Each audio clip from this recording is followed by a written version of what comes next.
pour wax ci loi sur l'accès à l'information loi boobu nag li ko waral rek mooy président de la République bi mu ñëwee dafa xam ne loi boobu daf koy dimbale ci lutte contre la corruption waaye aussi ci moo tax li gouvernement yu bari daan bañ mooy adopté loi boobu noonu moom dafa ñëw sawar ci def ci énergie yu bëree bari pour loi boobu noonu nekk en place moo tax fi mu toll nii tey jii ñu nekk fii pour wax ci loi boobu.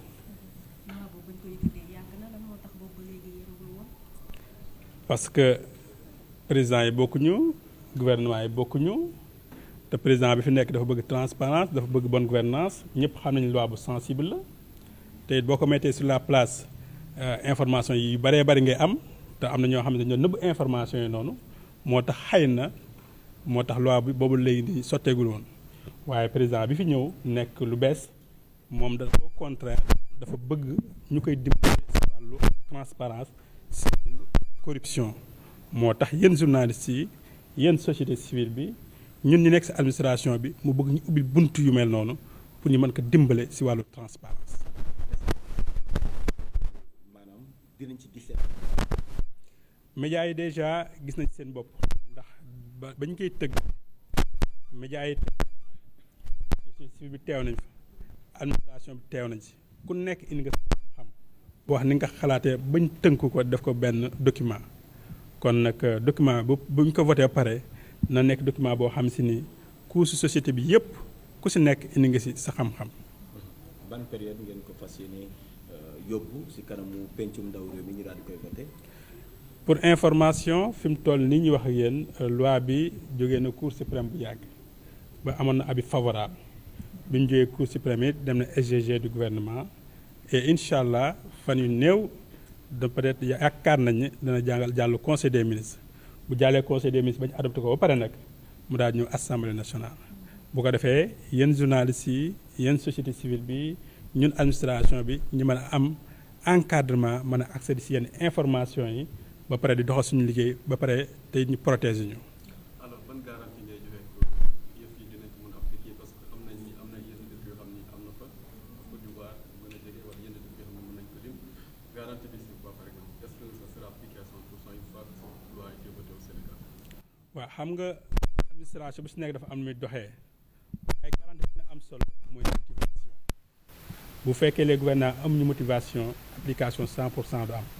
waaye heureusement ñun ki ñu jiitee di le président Bassirou Diomaye Diakhar Faye ci am fermeté bu mat sëkk ne lépp loo xam ci ni wàllu information la te mu yitteel askan wi te mu yitteel transparence ci def énergie ba mu mat sëkk moo tax pour garantie pour cadre président de la République doy na sëkk ndax moom mu ñu jiitee premier ministre jiitee ñëpp moom dafa bëgg ñi mbir mi jaar yoon transparence jaar yoon corruption jeex fi moo tax ci wàllu garantie rek comme que président am na motivation bi tey ñi fi jiitoon amuñu motivation bi loolu rek doy na sëkk ni mbir mi am na garantie 100%.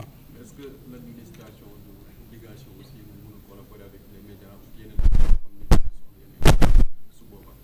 waaw une fois que ñu adopté ko je pense que lépp li wàllu information. lépp li wàllu procédure képp ku war a soxla information soxlatoo nga jaar boobu boobaa il suffit nga jël loi bi nga lire ko dëgg la nag loi bu ñu encadré la boo xam ne si ni nekk da ngay tëb rek loolu neex rek nga wax wala loolu neex rek nga saytu ko ndax ak lu mën a dem rek dana am lu nekk am nay limite waaye li gën a am solo te mu yitteel askan wi mooy transparence budgétaire mooy bonne gouvernance mooy gestion bu jaar yoon da nga xam ne loolu mooy tax société bi mën a développé loolu lépp mi ngi ci biir loi bi. Merci. Et que le président de la République, dès l'accession au pouvoir, a été très motivé pour que cette loi soit votée.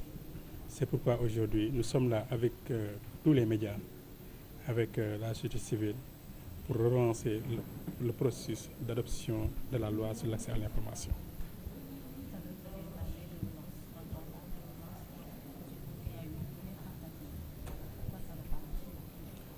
Non, vous savez que les gouvernements précédents n'avaient pas le courage que cette loi soit votée. Mais heureusement, aujourd'hui, avec le président de la République, son Excellence Bassirou Diomaye Diakhar Faye, Donc on a repris le processus. Bon, on n'a pas repris le processus, mais le processus est déclenché de nouveau pour que cela soit adopté très rapidement. C'est pourquoi aujourd'hui nous sommes là. Pourquoi le gouvernement précédent n'avait pas de courage à vos yeux? Pour deux raisons. Parce que vous savez que si vous avez droit à accéder à certaines informations, pour certains gouvernements, c'est fatal. Mais pour le président de la République, qui veut de la transparence, qui veut de la bonne gouvernance, lui, il a dit que je veux que les journalistes, la société civile, les citoyens aient accès à certaines informations qui ne sont pas des informations, qui sont des informations utiles pour la gestion donc, du public.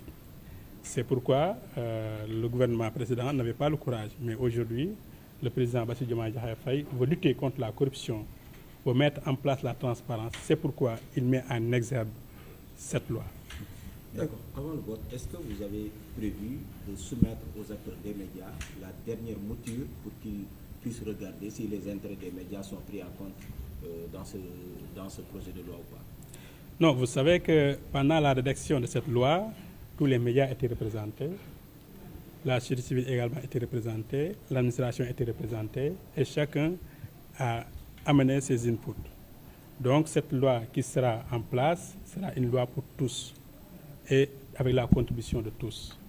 C'est pourquoi je vous dis que les médias et toutes les couches de la société sénégalaise sont représentées dans la rédaction de cette loi. Est-ce que la dernière mouture sera présentée aux acteurs parce qu'on parle d'évolution?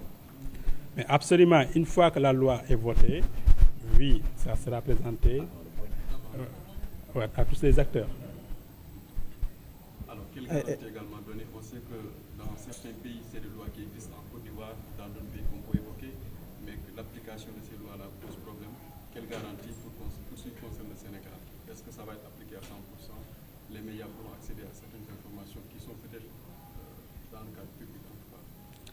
Bon, vous savez que cette loi a prévu beaucoup de choses et que ce n'est pas la loi sur l'accès à l'information et que les gens doivent se comporter comme ils veulent. Donc, on a prévu des articles pour encadrer cette loi, comme dans différents pays qui sont en développement, comme dans les pays européens, comme dans les pays aussi américains.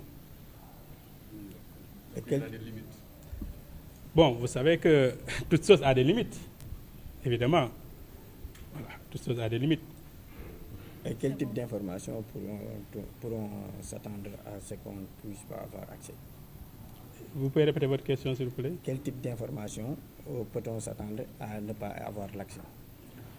Non, la loi sera accédée à, bon, la loi sera pour tout le monde. De toutes les façons, tout le monde peut accéder une fois que la loi est votée. Mais certainement, il y a des informations comme des informations sur la sécurité publique. C'est des informations sensibles. Voilà, ce n'est pas des informations qui doivent être sur la place publique. Mais par contre, les informations qui concernent la gestion du budget, par exemple, des informations qui concernent la gestion de la transparence, et c'est ce qui est d'ailleurs le plus important d'ailleurs, pour faire avancer, pour lutter contre la corruption, mais aussi pour donc, accompagner donc, les lanceurs d'alerte. Donc tous ces genres de questions seront accessibles pour tout le monde. À quel moment le texte sera soumis aux parlementaires, la période? Pour le moment, ce qu'on peut vous dire, donc, il est dans le bon circuit. Actuellement, il est au SGG du gouvernement. Et bientôt, prochainement, on espère, le président de la République donc, sera adopté donc, en Conseil des ministres. Et après l'adoption au Conseil des ministres, ça va passer par l'Assemblée nationale.